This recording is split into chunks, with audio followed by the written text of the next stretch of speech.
O pessoal aqui já está ansioso aqui para começar. Olá. A Margarete também está aí online.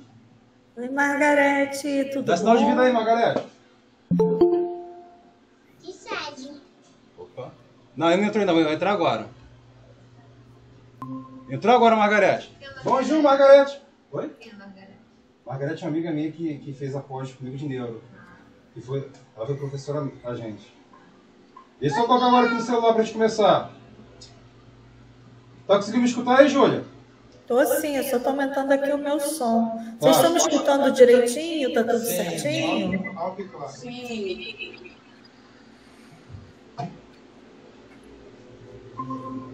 A gente sede, sim. Tá me vendo agora, bonitão?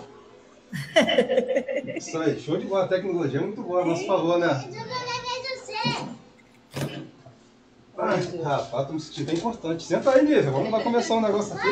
Tô até nervoso aqui, ó. Só esperar mais um pouquinho, tem 2 pessoas pra chegar. Tô chamando. Tô chamando alguém. A Beth. Ó, Jesus. Fala, Beth. Tô chegando, tá? Tá, e você tá todo mundo aqui ao vivo te assistindo. É mesmo? É, estamos esperando pra começar. Que, uns 2 minutos? 10. Que é isso? A gente vai começar então, tá? É. Tá. Senão o pessoal vai me bater aqui, ó. Aí vamos mesmo. Oi? Eu não quero apoiar não, que o pessoal vai querer me bater aqui, ó. Não, pode começar. Tá bom então, eu vou desligar aqui que a Júlia já tá aqui já, ó. Tá. Tudo bem, meu amor? Tá, aguardo. O que é isso aqui? Júlia, tá me ouvindo? Vou ver se essa semana eu consigo conversar com você, tá? Eu tô agora em horário de trabalho. Não vai dar nem pra eu ficar muito tempo aqui. Tá. Vamos lá, Júlia? Tá me escutando, Cláudio? Estamos. Tá Tá me vendo o pessoal escutando, aqui? Cláudio? Vamos lá, vamos fazer a apresentação? Vamos sim. Você, por favor, apresente. Você O é... pessoal já me conhece aqui, né? Eu sou Adriano Fonte, pai do Bernardo. Sou ex-aluno da Júlia, tá? É uma frase muito interessante que ela uma vez falou pra mim, que é intimidade é um caminho sem volta, né? E ficou sem volta mesmo, né? Margarete tá ali em cima, é minha amiga também. Foi aluna também da Júlia. Aí eu fiz o convite para ela estar participando dessa live, que é um tema interessante, que é também da área da educação e saúde. Eu fui para essa área, muitos sabem, foi por conta do meu filho. E hoje eu atuo com a pessoa com deficiência e Deus está aí me abençoando. E abençoando com essas pessoas maravilhosas, contribuindo aí com o conhecimento que a gente vai acabar de adquirir nesse momento, né? Eu deixo agora a fala com a Júlia, para se apresentar, uma pessoa maravilhosa. E é isso aí. Obrigada. Olá, gente, bom dia. Meu nome é Júlia Fernanda Magalhães Gomes Cruz, mas eu gosto que só me chame de Júlia Cruz. Hoje eu estou fazendo doutorado nas ciências da reabilitação, voltada para a lesão medular, que é uma deficiência física, mas eu atuo na deficiência mental. Minha formação em psicologia e pedagogia. Tenho pós-graduação em tanta coisa, né, Cláudio? Vamos pular essa parte. O que eu fiz aqui? Mas, tudo ligado à neurociência. Vamos falar que em neuropsicologia. Hoje eu atuo aqui nesse consultório de neuropsicóloga, fazendo... Desativou a aula. O que aconteceu, gente? E onde que eu tiro isso? Ah, gente, o que eu fiz aqui? Essa oportunidade sobre sexualidade. Eu quero que seja, Claudinho, em formato de bate-papo. Ok. Então, eu não preparei nem slide, a gente fica preso a isso, né? Primeiramente, alguns pontos antes da gente bater um papo que eu queria tocar. A questão de sexualidade, né? Sexualidade não é exclusivamente das pessoas neurotípicas. A sexualidade humana ela é pertinente a qualquer ser humano, sendo ele atípico ou neurotípico, ou típico, né? Mas há uma grande dificuldade nessa esfera, sendo a pessoa com deficiência ou não. Eu gostaria de deixar claro que todos nós temos direito a ter prazer e levar uma vida saudável. Claro, dentro das nossas possibilidades e limitações reais. Uma coisa que também eu gostaria de deixar claro é que quando nós reprimimos a sexualidade humana, ela pode gerar algumas problemáticas em relação ao equilíbrio interno do ser humano, desregulando a pessoa, né? Podendo contribuir para a agressividade, para uma angústia vital, favorecendo também a questão do isolamento da pessoa e da redução da possibilidade da pessoa estar integralmente saudável. Então, o que eu estou dizendo é que diminui a capacidade daquele sujeito de estabelecer contatos interpessoais, diminuindo também a autoestima, amor próprio, a adequação à sociedade. Então, é esse o ponto que eu gostaria de conversar com vocês. Então, eu estou aqui aberta para discussão num contexto bio, que é o organismo, psíquico, que é a mente, e a questão social. E é isso. Sem tabu. Show de bola. Tem algumas perguntas aqui, Júlia, mas eu gostei o quê? Com as perguntas ou os pais perguntando alguma coisa aqui? Você que então começa com os pais? Vamos lá? Quem quer fazer a primeira pergunta aí? Sim, eu quero fazer. Um tema bem polêmico, mas que foi levantado pela... Tá escutando, Júlia? Acompanhar meu filho. Depois você repara. Tá muito baixo. Sobre masturbação. O que ela diz sobre masturbação? Ela fez a pergunta aqui, está até aqui dentro as perguntas que o pessoal fez, com relação ao filho dela, como lidar com o manejo da masturbação. Entendi. Qual é a idade da criança? A 14 anos. Já é adolescente. Então, primeiramente, a gente tem que conduzir o adolescente, sendo ele com deficiência ou não, limitar aonde pode ser feito, né? Onde se é apropriado, é no quarto, é no banheiro, não é no meio da sala junto com a família toda, né? Que fica um pouquinho complicado para a nossa sexualidade na questão da nossa cultura. É muito interessante falar em cultura. Eu estava vendo ontem um filme do rapaz falando que foi visitar a Índia e as pessoas evacuam na rua. Tá com vontade de varrer a calça e evacuar na rua. Aqui no Brasil isso já é um pouquinho mais complicado. A gente olha e a gente já fala, que nojo. Não é normal. Então, aqui dentro do contexto do Brasil, a gente conduz o adolescente, o sujeito, até na pré-adolescência, já informando, porque começa a educação sexual na pré-adolescência, de levar esse sujeito. Outra questão da masturbação. É interessante a gente saber como isso está fluindo. Júlia, como assim? Eu vou perguntar. Sim, porque às vezes já peguei sujeitos que inserem em outros objetos, como tenta inserir em garrafa, aí machuca a ponta do pênis, meninas enfiando objetos. Então, tudo é uma questão de orientação. Sexualidade não é tabu. É a mesma coisa. A gente não abre a boca para o dentista, ninguém fica com vergonha de mostrar os dentes. Então, ninguém tem vergonha de mostrar o nariz. O nosso contexto que coloca a questão da genitália como um tabu, né? Um mito. Não pode se mostrar. Então, é interessante a gente estar conversando com os nossos filhos e até direcionando.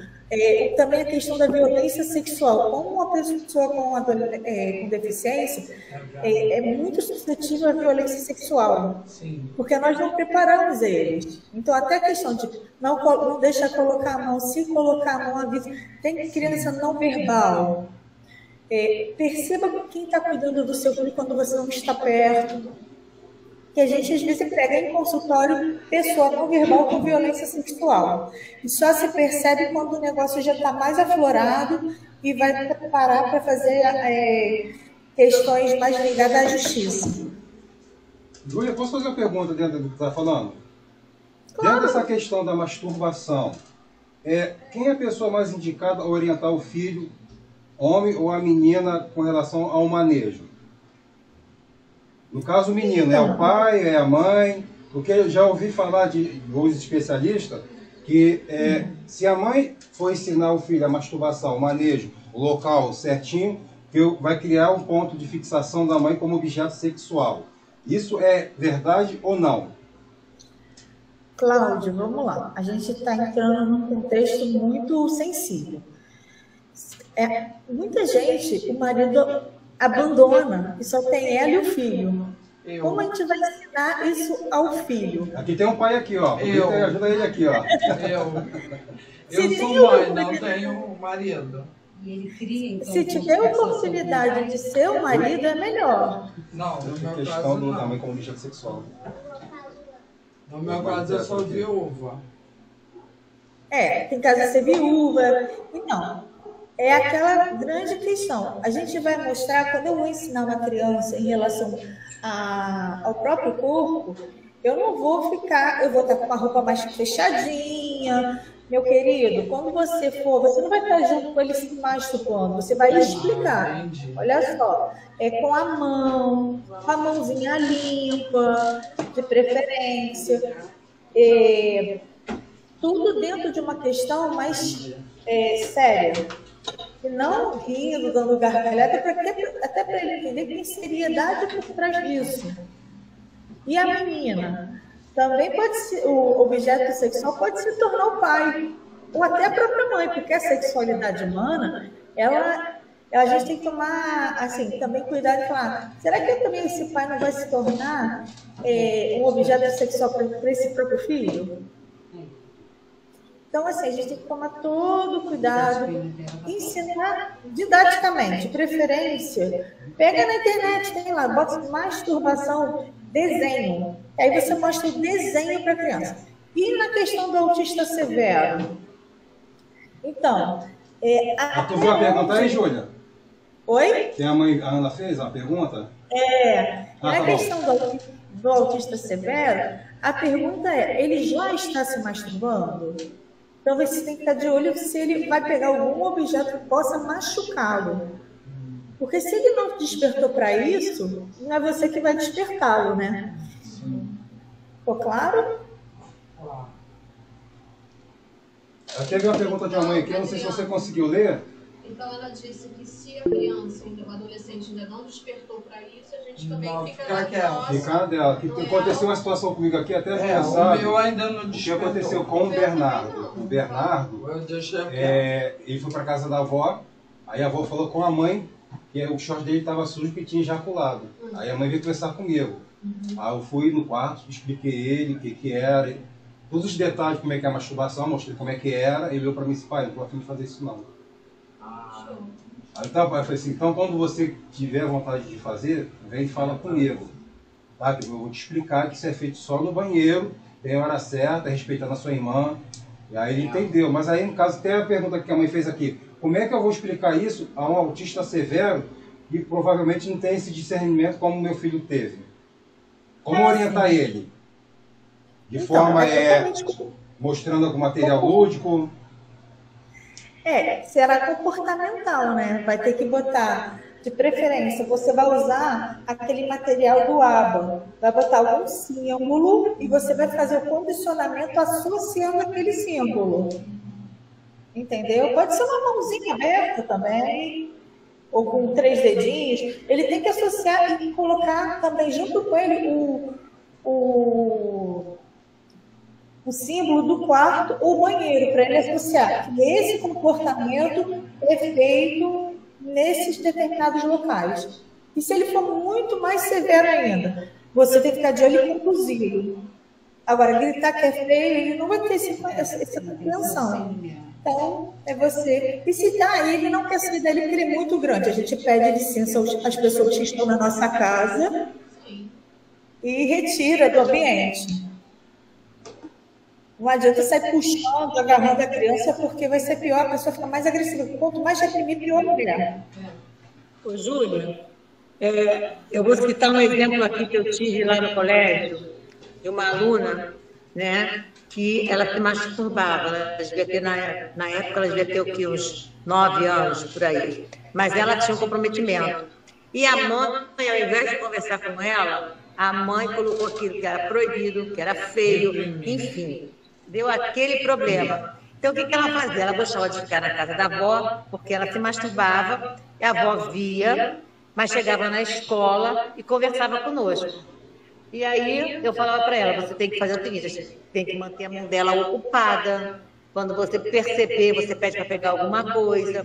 Eu falei, e o melhor é você procurar um psicólogo para conversar com ela. E a avó foi e convenceu a mãe a fazer isso.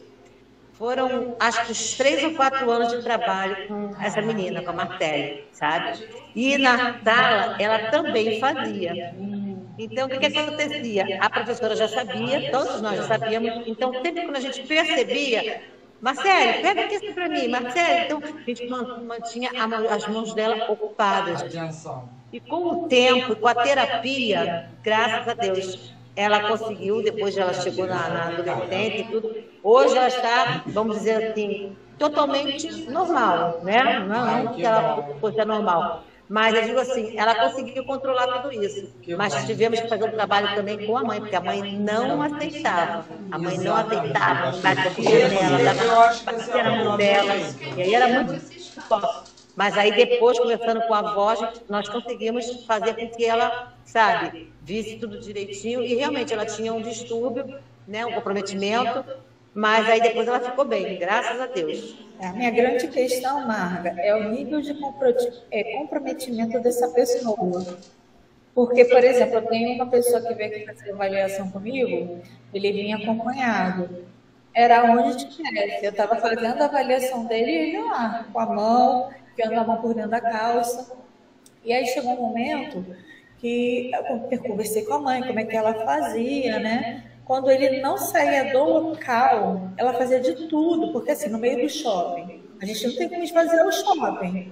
Sim. Ela conduzia ele de maneira tranquila, claro, ela já andava com o documentozinho dele, hoje a gente tem um documento, graças a Deus, e com o laudo, para que ele não fosse conduzido de maneira agressiva pelos seguranças, entendeu? Então, assim, é a questão mesmo de andar com o documento no meio da rua, para não ter problema. E, assim, quando ele descia aqui no elevador do meu prédio, quando eu estava nesse movimento mais sexualizado, eu descia junto, com o meu crachá, para que as pessoas vissem que ele era meu paciente, quando eu ia até a rua. Então, assim, a rua dentro do carro, entendeu? Entendi. Quando eu estava no ônibus, eu pedia para sinalizar o motorista. Eu colocava ele bem assim já. A Nath já chegou. Entendi. Cristina, pode fazer a tua pergunta. Oi, bom dia. Então, bom dia. Me pergunta, por exemplo, essa questão, né, da filha falada, você só pode fazer isso no banheiro. Meu filho, o autismo dele, ele é não verbal. Eu não posso. Tem dia que ele está no porte 3, tem dia que ele está no porte 2. Só que, assim, eu fico num quarto com ele, porque ele não fica assim, não dorme no quarto normal. Então, eu não posso falar no quarto, porque eu estou no quarto. E a preocupação é no banheiro, ele está no banheiro público, ele pode estar em qual banheiro, entendeu? Ele pode estar numa visita e ele vai no banheiro. Então, essa questão eu acho um pouco assim, como é que trabalhar isso. E outra coisa, ele mexe no pinto muito, mas muito assim. Tá? Eu estou numa festa, ele fica mexendo por cima da roupa. Ainda bem que ele não põe para fora para ficar assim na roupa. Então, aí eu falo assim, eu não falo que é feio, porque eu entendo que é uma coisa fisiológica e tudo. Porém, eu falo, eu tenho que falar, não. Eu já passei dessa fase de falar assim, eu tentei explicar, vamos chegar no foco, tudo que vocês imaginam. Mas hoje eu tenho que falar, João, para, aqui não. Porque senão ele não para mesmo. A gente foi no aniversário, é uma coisa assim, ele não tem nem maldade, a gente vê que não tem maldade. Mas aí ele começa, ele tá com o celular na mão e a outra no pinto, direto, o dia inteiro. Por cima da roupa, entendeu? Então, as pessoas até falam, João, assim, os mais próximos falam, então tira a mão do pino, senão você não vai poder ir comigo. E assim, tem que ele tá tranquilo não, mas tem dia que assim, é a mão no celular e mão no pino, mão no celular, mão no pino. E aí ficou assim, você tá com cheiro de xixi agora, vamos lavar a mão. Aí vai lavar a mão de volta. Então assim, como ele, entendeu? Sim. Se ele compreende quando você fala pra ele, aqui não é o local, tira a mão daí, ok. Está no meio de uma festa, ele não vai ficar botando a mão ali. Você utilizou uma estratégia com ele. Se ele obedece, beleza. Mas, por exemplo, esse rapaz que veio aqui de 32 anos, ele não obedece e ele ignora. Entendeu? Como se fosse na rua. Claro que o banheiro que eu falo é o banheiro de casa, não é o banheiro público, até porque, como eu mesmo disse, a porcentagem de violência sexual dentro de banheiros são enormes. Eu trabalho em shopping, eu trabalho no Norte Shopping. Mas a gente entende, aqui ele vai entender que o banheiro é da casa, é isso eu tento falar isso pra ele, é banheiro de casa, a mãe vai pro quarto, fala assim, ó, vou embora daqui, você fica sozinho. Sim, sim. Sim. É porque assim, a gente não sabe até onde vai. Eu não conheço o seu filho. Eu posso falar assim, de alguns pacientes que eu atendo. A gente sabe o limite do outro. Se você acha que ele vai associar banheiro de casa com banheiro público, então condiciona ele somente no quarto. É porque tem pessoas que utilizam o banheiro como válvula de escape. Uma coisa que eu não sei por isso, eu descobri que tem umas cuecas larguinhas que muito, eu botava com pijaminha na hora de dormir. Eu falei, cara, ele tá muito de boa. Ele conseguiu passar por baixo daquela cuequinha frouxa, ele ficava lá de boa. Eu falava, a mamãe tá saindo do quarto, então. Aí agora, na hora de dormir, eu procuro uma cueca mais que não tenha tanta folga, e um short que não seja tão folgado, porque tipo assim, eu consegui controlar também isso. Sim. É uma estratégia, né, que você montou para lidar com o seu filho. Porque não há fórmula de bolo de filhos, né? E nem para seres humanos. Às vezes o que dá certo comigo pode não dar certo com você. Então, é uma adequação mesmo de realidade.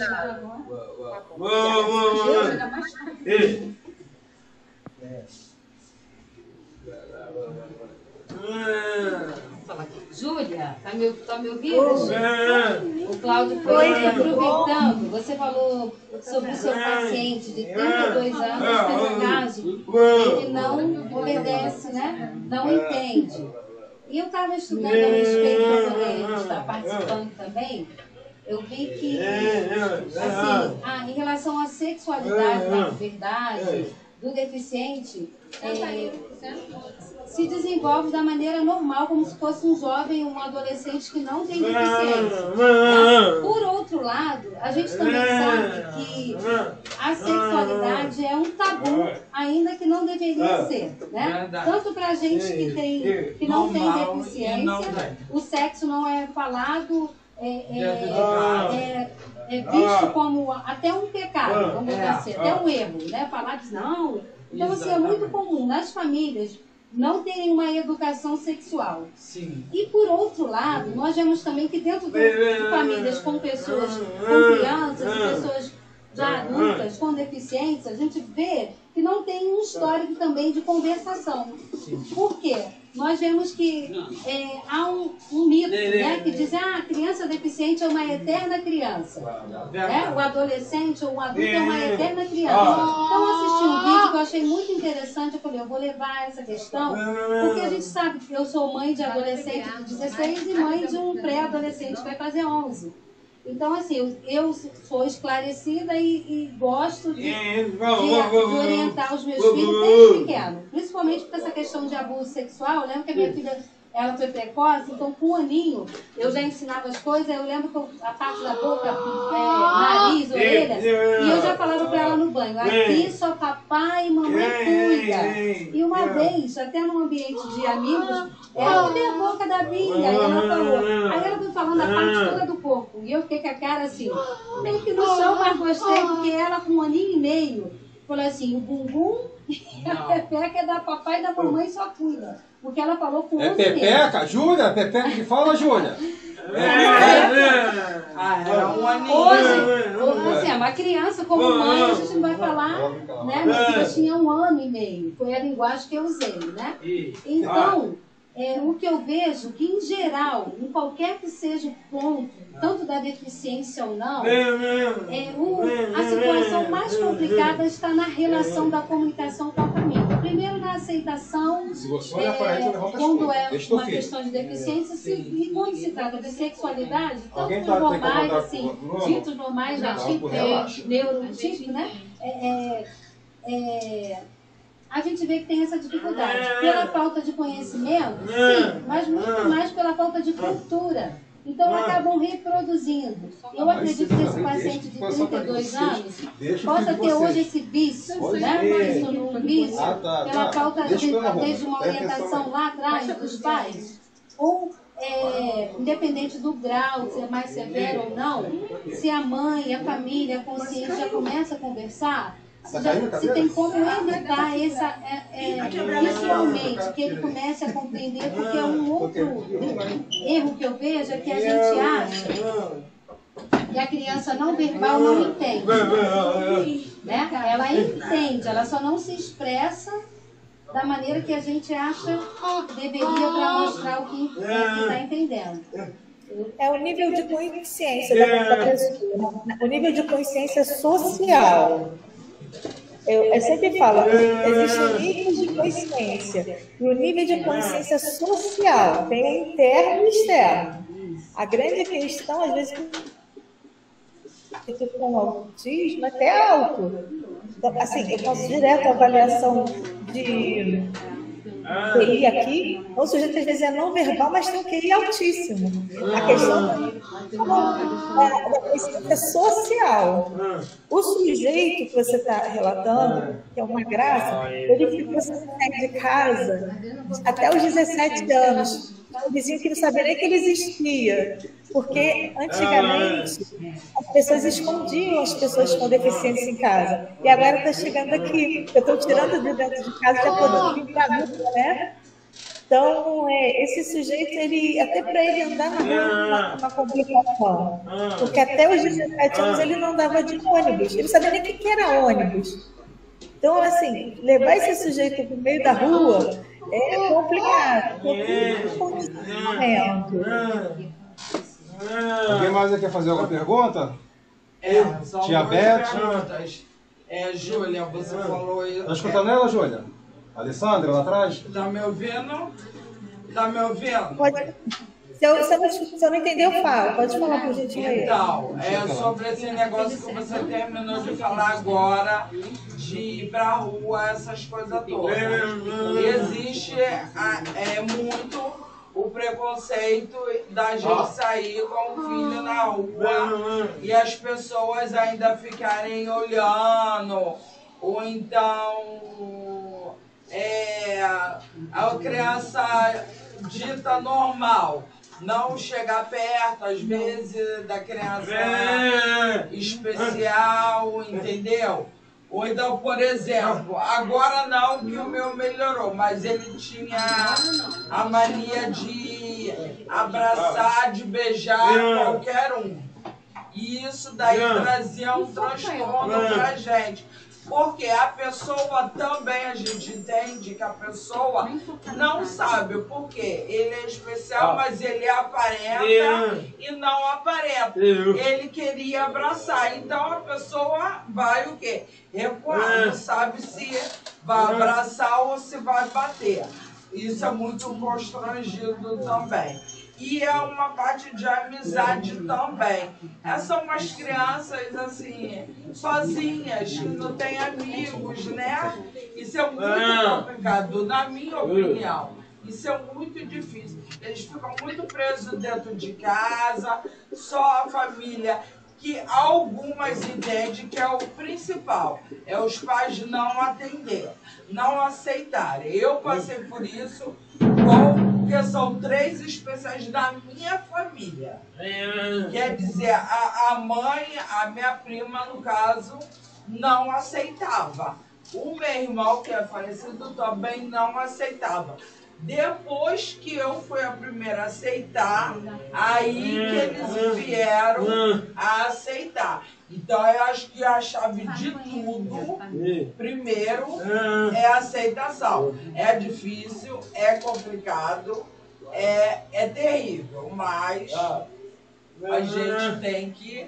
Se a gente quer fazer o melhor para o nosso filho, é isso, porque no primeiro diagnóstico dele, para mim, falaram que ele ia ser um cadeirante.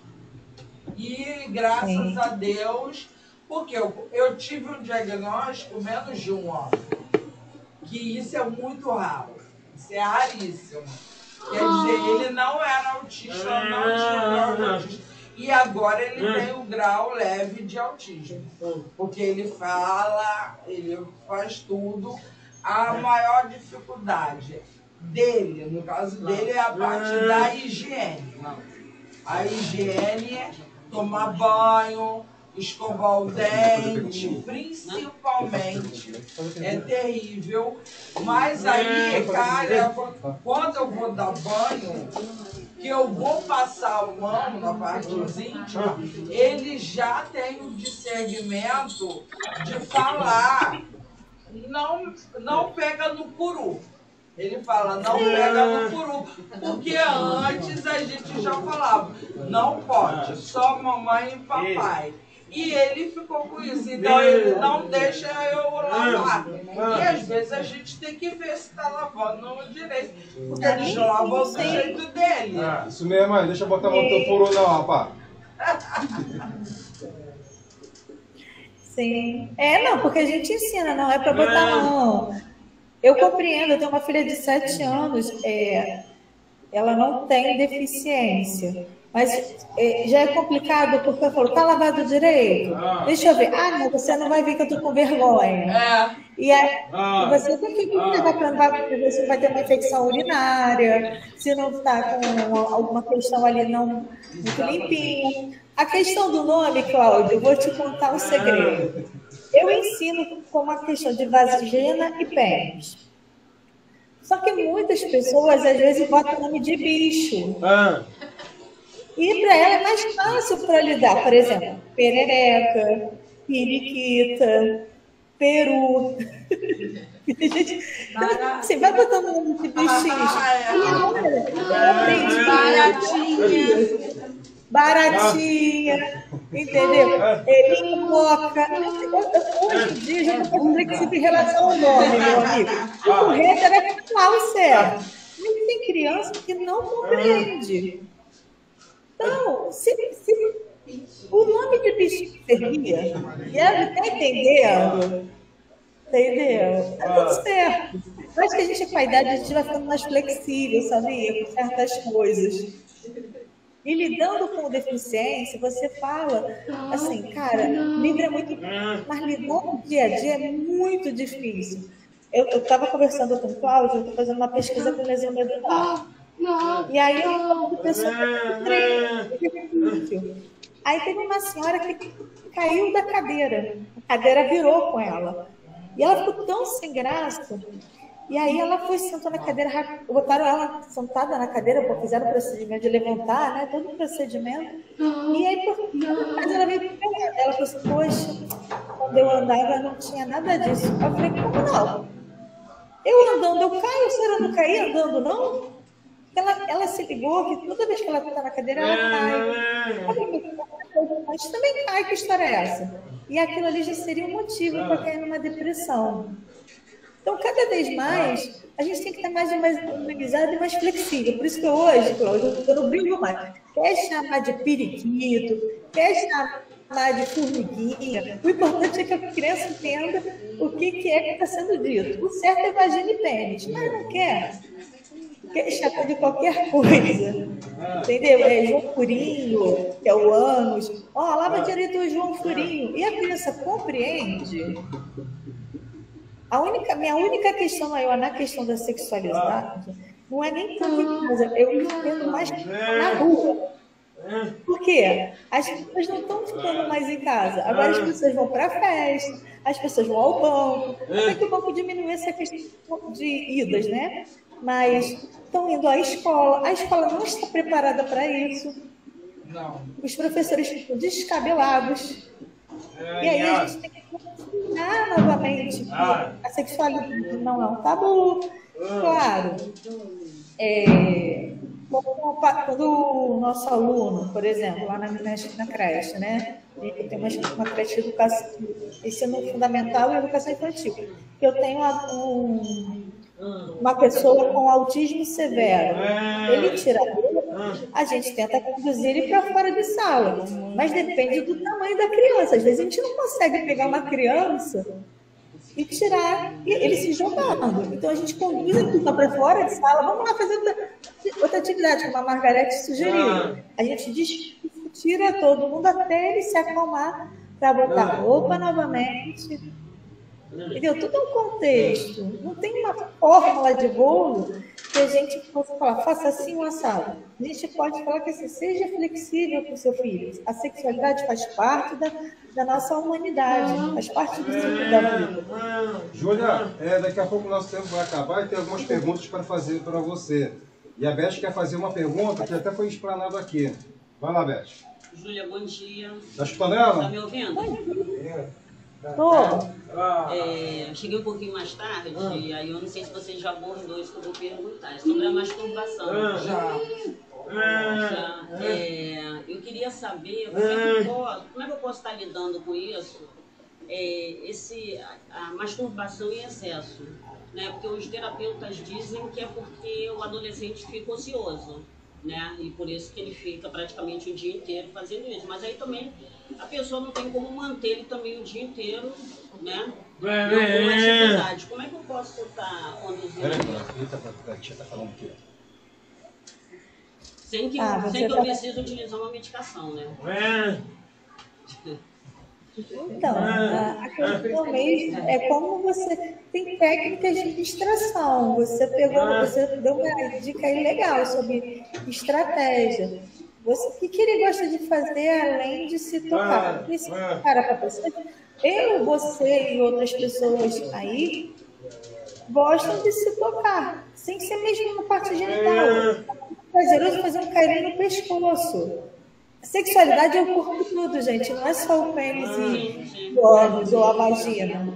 Tem pessoas que ficam se tocando no peito. Eu já vi... Só te contando aqui, dentro dessa pergunta que ela fez, que você falou a sexualidade, aproveita e explica para eles essa questão. O que é sexualidade e o que é sexo. São coisas diferentes, mas tem o mesmo ponto de início, né? Então, a sexualidade acontece desde quando a gente nasce. A gente tem o conhecimento do nosso corpo é prazeroso. O primeiro prazer da criança, se você for pelo Freud, é mamar no peito da mãe. Sim. E aí depois parte para a palavra da boca. Aí depois vai para as partes genitais. E assim sucessivamente. Tem gente que acha que é só... Mas eu já vi pessoas tocando no peito do pai, fazendo como se fosse um rádiozinho. Aquilo ali é sexualidade também, gente. Meu filho... Ou fica fazendo assim na unha da mãe. É prazeroso. Tudo no corpo, desde o ponto da cabeça até o último dedo do pé, é sexualidade. Então, assim, o erro de sexualidade, eu vou falar você, a boca é prazerosa, tudo também. A pelinha ligada à sexualidade. É porque o que assusta mais, é o que eu digo, é a questão mais genital, né?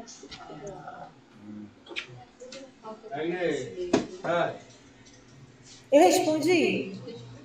E tem uma outra questão dentro dessas perguntas, como é que lidar com esse desgaste físico e emocional da família? Cláudio, você mexeu com besteira, Cláudio. Olha, eu vou falar para você que está começando várias pesquisas no campo da questão dos cuidadores. Como os cuidadores adoecem, entram em processo de depressão, de ansiedade. Como lidar, né, com isso? Então, está se criando políticas públicas para essa questão. não é só depressão, tem cuidador que se suicida. É que vai um pouquinho além, né? Então, são políticas públicas. O cuidador precisa ser cuidado, com certeza.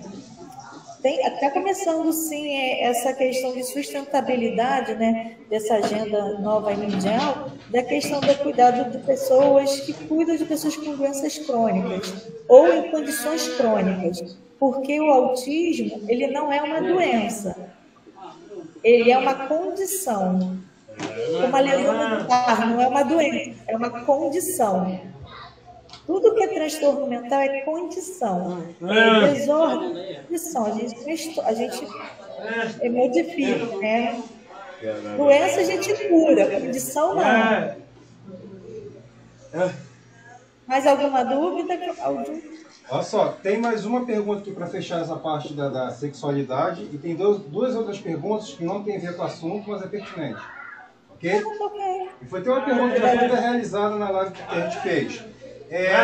Como lidar com adolescentes com deficiência e gay nesse desenvolvimento da puberdade? Cláudio, repete que botou aqui para mim. Tá.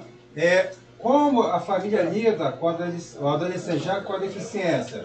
Ele com síndrome de Down, autismo, qualquer outra deficiência, mas sendo homossexual.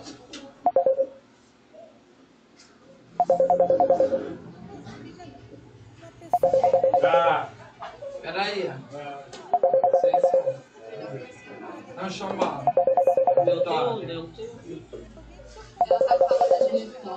É porque tá chamando. Telefone.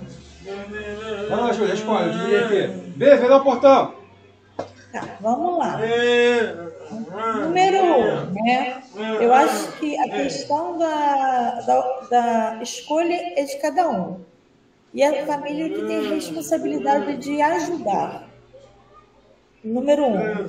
Quando você escolhe o que você vai fazer com o seu corpo, que a escolha de, eu quero utilizar o meu corpo com outra pessoa, né?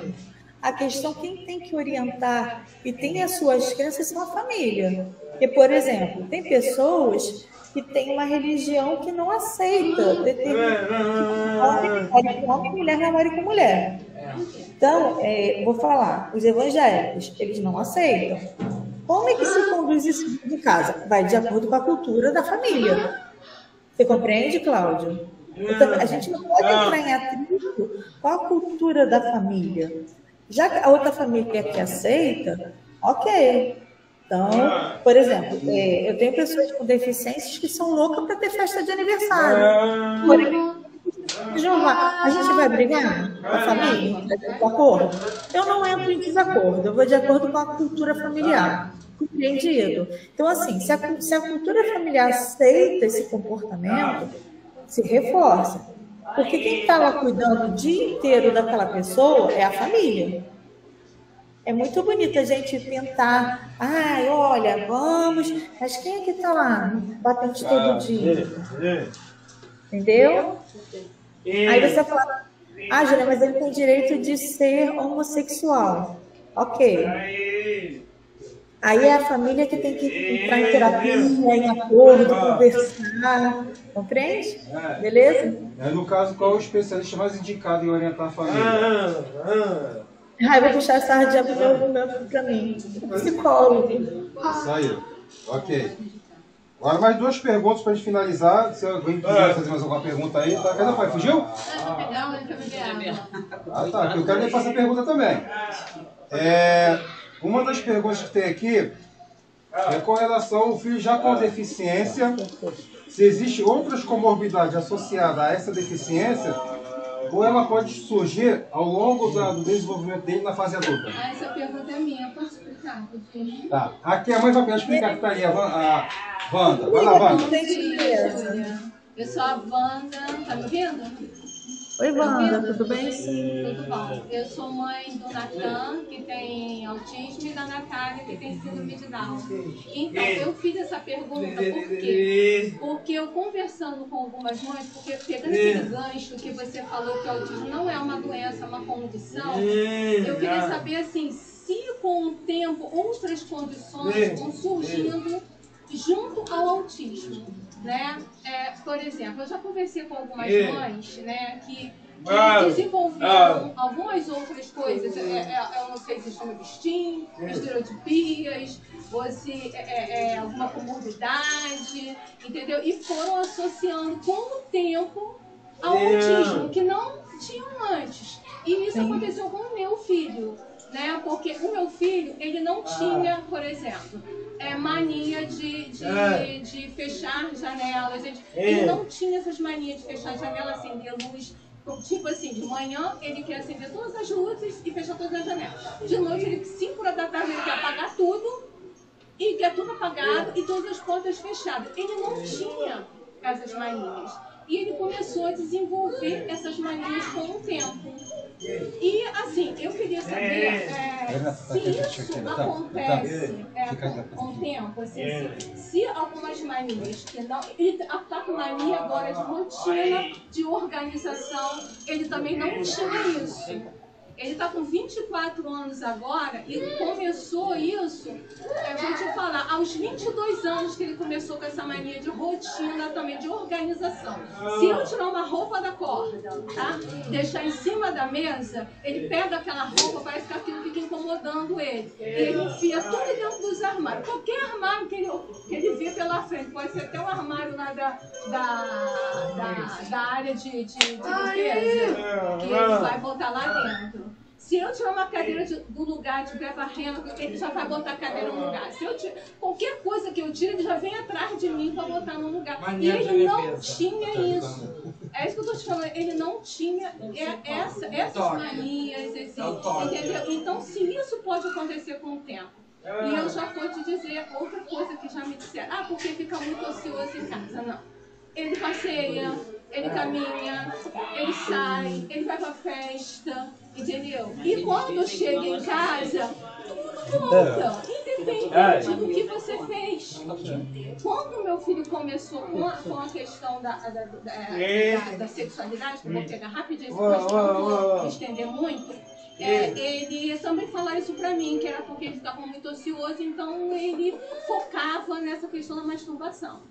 E não tinha nada a ver, porque quando ele começou a descobrir e chegou às vias de fato, né, ao orgasmo, ele quando eu saía na rua com ele ficava desesperado para voltar para casa, para correr no quarto e se masturbar. Então, ele estava num ambiente em que ele estava ali, tinha música, tinha várias coisas para entreter, vários entretenimentos, e ele estava focado nisso.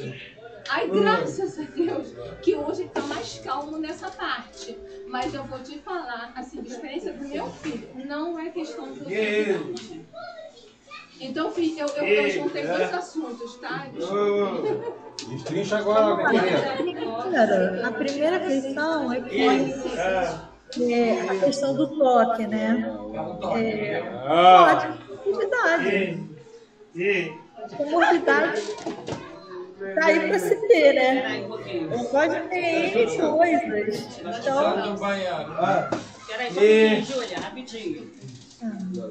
Eu pensei que ela estava caindo. Não. Volta, Júlia. Aconteceu um incidente aqui. Tá tudo bem aí? Resolvido. Já apagaram o fogo. Resolvido. Tá bom. Você acha que estava descrevendo a síndrome do pôr do sol, né? Isso, exatamente. Uma psiquiatra me disse que isso podia ser a síndrome do pôr do sol. Aí eu falei, meu Deus, o que é síndrome do pôr do sol? Nunca tinha ouvido falar. Aí ele explicou que é assim, quando vai caindo o sol, né, vai escurecendo, eles vão entardecendo, exatamente. Eles vai tendo uma ansiedade, eles vão ficando ansiosos, desassossegados. Isso traz um desassossego muito grande neles e parece que eles querem terminar logo tudo, fechar tudo, vamos dormir. Eu não sei se é uma angústia. Então ela falou que é isso, a síndrome do pôr do sol. Está associada a uma angústia mesmo. E a angústia ela se transveste de medo do sol desaparecer, pode se transvestir de compulsão alimentar. A angústia humana, ela se transveste de várias coisas. Às vezes de roer unha, bater perna, fazer movimentos estereotipados para se organizar novamente, livrar daquela angústia. Então, cada um tem o seu jeitinho. A questão do pôr do sol é interessante se ele for uma criança que tem um alcance bom na questão da relação social, você procurar um terapeuta comportamental que diminua essa questão de angústia, que ele associe que o pôr do sol não vai trazer nenhum malefício a ele. Eu tenho aqui de vento. Agora entrou, eu estou com crianças aqui com medo de vento. Então, assim, tem pessoas que ficam com medo de vento, pessoas que ficam com medo de... Tem um paciente que não suporta a... Perdão de cortar, tem 10 minutos de live, tá? 10 minutos. Então é isso.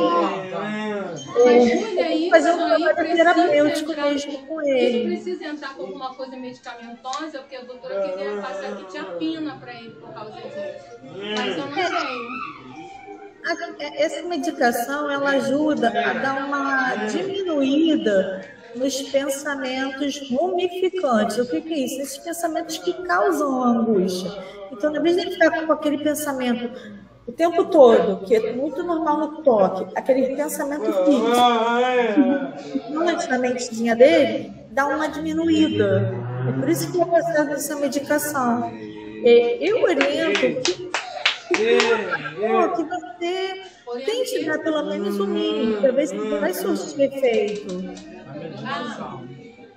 Eu não escutei direito. Não escutou direito, repete o final. Você orienta?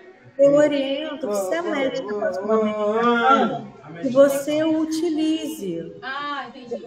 Mesmo que seja as doses, que vai aumentando. Porque às vezes você vai ver que vai diminuir esse comportamento da síndrome do pôr do sol.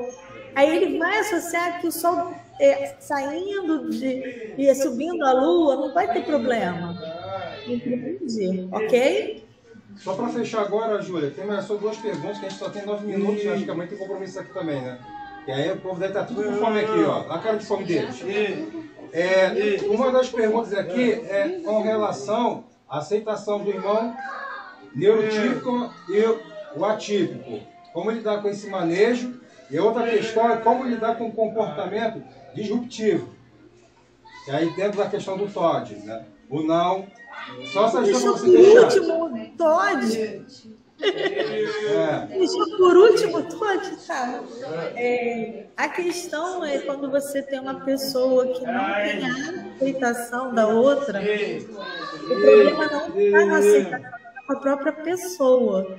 Então, tem alguma questão ali por trás que não a permite. Então, eu acho que a pessoa tem que ser fazer terapia, fazer essa não aceitação do outro, entende? Porque, às vezes, a idealização, ela fica na nossa cabeça e o ideal nunca chega. A perfeição nunca chega. Então, isso é trabalhado com o irmão, com o pai, com a mãe, com o tio, com a avó. Não é só com o irmão, não. E a outra questão é a questão da criança não aceitar o não e ela se auto-agredir e agredir o outro. Como é que você pode orientar? Posso fazer uma pergunta para você? Sim. Você gosta de ganhar não? Ninguém gosta, né? A pergunta aí fica para os meus colegas também. Quem gosta de ganhar não? Ninguém. Vou falar que gosta. Só que aí a forma como eu lido com o não é diferente do pessoal isso como fazer um manejo. No caso, que tem um aluno que eu estou atendendo, ele desregula de uma forma que ele sai de si, começa a se bater e leva um tempo para acalmar. E como é que lidar com isso? Não. Essa questão da regulação emocional, que uma pessoa atípica se dá de forma com estratégias apropriadas, né? A gente chama de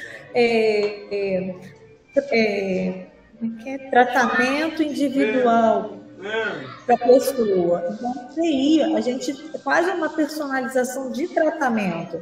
O que causa o disparo naquela pessoa para resposta errônea, que é se automutilar ou quebrar as coisas externas, ou ir para cima de outras pessoas. Mas vou te dizer, Cláudia, é um trabalho demorado. Não é um trabalho de uma hora para outra, não. E a única coisa que eu trouxe mais aqui, que eu vi mais assim, para conversar com vocês mesmo, antes de qualquer coisa, vocês estão em terapia porque quem cuida precisa ser cuidado. Alguma pessoa que escreveu aqui é o ponto-chave, porque a questão do estresse. Eu sei que vocês estudam muito, porque quem tem uma pessoa, a gente cuida, a gente está sempre estudando, está ali. Sabe? Ai, gente, eu já vi milhões de vídeos, já li milhões de livros, e nada me faz eu progredir. Eu falo para vocês, gente, vocês já estão progredindo demais, vocês estão cuidando. A gente está fazendo o que dá, dentro das nossas possibilidades com aquela pessoa. Então, sempre pensando, eu estou na minha idealização ou a gente está com a realidade, no aqui e agora? O que eu posso fazer com essa pessoa na realidade? E vocês estão se cuidando? Tem um momento de vocês ir fazer um exercício físico, tem um momento de ficar sozinho, porque às vezes não tem isso, né? Às vezes a gente não tem um compromisso da gente dividir. Para fechar com chave de ouro, gostaria que o pai tenha uma pergunta para fazer. O pai está tímido, não quer fazer pergunta não. Deixa o pai. A mãe quer fazer, peraí. Dentre todos esses transtornos, se o TOD é o transtorno mais difícil de se tratar ou não? A mãe perguntou aqui se o TOD é o transtorno mais difícil de se tratar. Ou existe outro? E pode transformar existe outro. Né? Existe, assim, ao meu ver, né? O primeiro é a hebefrenia, que é a esquizofrenia, onde que as pessoas têm comando em matar e se automatar. Então, se suicidar, né? E matar o outro. Essa é a mais difícil. Agora, o TOD é a segunda mais difícil. É a mais complicada de todas, após a hebefrenia. É que não deu para perguntar. Júlia, a gente tem 4 minutos. Eu tenho, mas não vai dar. Infelizmente, não vai dar mais tempo de fazer mais perguntas. Vocês querem uma próxima palestra com a Júlia? Podemos marcar? Virar sua agenda aí e marcar uma próxima? Olha, Cláudia, eu tenho, assim, o espaço aqui. Eu vou virar para... Não sei se vai dar para vocês verem. Ó, aqui no Norte Shopping. Se quiser marcar de vir aqui para a gente conversar também, fica à vontade. Eu posso ver se tem como alugar, pegar a sala lá de baixo, a gente faz uma peça mais gostosa, entendeu? E aí vocês podem tem ar-condicionado, tá, gente? Aí a gente se conhece pessoalmente também, porque eu peço desculpa de não estar presente, porque hoje é aniversário da minha filha. Aí contramão. Mas se quiser também vir fazer aqui, eu posso ir também, Cláudia. A gente marca um dia certinho. Sim, a gente combina então, depois com você. Problemática para mim não. Em nome do grupo aqui, eu agradeço a tua presença. Contribuiu bastante para o discernimento aqui das nossas dúvidas. Ficou algumas dúvidas que é interessante deixar algumas dúvidas na cabeça da gente.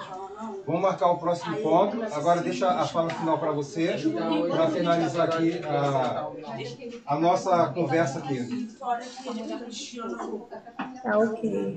Gente, olha, muito obrigada pela oportunidade. Oi? Obrigada, Júlia. Pode falar, Júlia. Olha, muito obrigada pela oportunidade de estar com vocês, tá? É uma bênção de eu estar conhecendo pessoas e universos novos. Cada ser humano é um universo e um presente, né, do Senhor para a nossa vida. Então, o que precisarem de mim, eu estou aqui. Desculpa ser um tempo curtinho também, Cláudio, mas quando puder a gente marca. E pode vir aqui, vai ser um prazer, todos vocês, tá bom? Obrigada. Passa o contato aí, Júlia, a sua área de atuação. Ah, sim. Se vocês quiserem me achar no Instagram, é Júlia Cruz, é aquele underline que é um tracinho baixo, neuropsicologia. O Claudinho, eu chamo ele de Claudinho. O Claudinho pode estar passando para vocês o meu telefone. Vou botar no grupo o teu cartão que tu passou. Beleza, tá? Mas a área de atuação. Eu trabalho com neuropsicologia atualmente, fazendo avaliação, Claudinho. E dando suporte a famílias e também a escolas. Então, eu estou aqui para isso. E, às vezes, eu faço home care também. Depende. Home care é cuidado em casa. Então, a gente está Você viu achando aqui isso. que tem umas mães aqui que precisam de ajuda. Tem uma que está quietinha no canto lá, Nívia, e vai ser sua primeira cliente. Tá bom, meu querido. Não é primeiro aqui, daí, né? Porque daqui já tem. Gente, eu já tô cascudinha. Já tô... Ela está falando que eu sou o primeiro da fila. Essa já é minha altura já há bastante tempo, né? Então é isso, Júlia. Te agradeço aí a paciência com a gente. Imagina, muito obrigado. E vamos marcar o próximo encontro aí. E acabou, caiu. Na hora. Deu certinho. É. E vamos comer, né, gente? Gostaram? Ótimo. Se tiver mais alguma pergunta para fazer, eu vou dar um papel para você. Você não coloca no grupo lá, porque eu passo para ela, vai depois a gente comer. Tá bom? E só por aqui.